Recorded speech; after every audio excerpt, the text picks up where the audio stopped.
Our top story, Florida lawmakers are left with just 11 days now to decide the fate of some major issues as the state legislative session wraps up.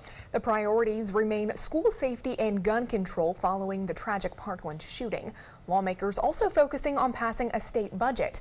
ABC 7's Jess Dowdrick joins us to explain if the laundry list of other bills slated for the session will see the light of day as the clock continues to tick. Jess? Jacqueline and Scott, right now addressing school safety is the priority for lawmakers, but they say that doesn't mean other agenda items will stop. When 17 children and educators were gunned down inside of a Parkland high school, gun reform and school security became the priority for state lawmakers.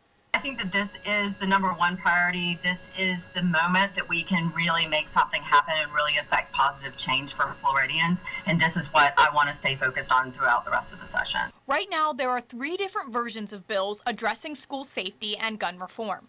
One in the House, one in the Senate, and one proposed by Governor Rick Scott.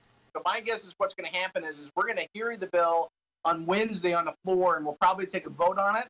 And then what will happen is the bills will merge, and we'll have to come up with some type of compromise language that everybody could accept.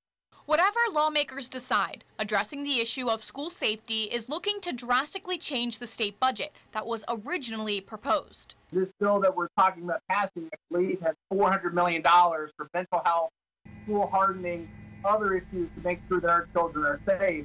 And although those issues are the priority right now, other issues are still being tackled. We're going to deal with it. My hope as a leader in this body is that we can continue to do the work of Floridians and do this at the same time. We're still working on the education pieces.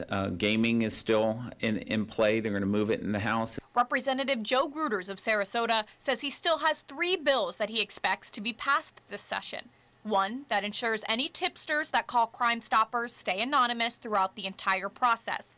As far as the daylight savings bill that's been widely discussed, Representative Gruters says that one's up in the air. A lot of these issues that aren't as big of a concern may be put on hold. So I don't know what the speaker has in mind. Lawmakers expect that in the next 24 hours, they'll get a feel for what other priorities might be. So all it means is that we're working around the clock. This session runs through March 9th. Representative Gruters says it is a possibility that the session could be extended. Once this session ends, lawmakers aren't scheduled to meet again until late November after election season. Jacqueline.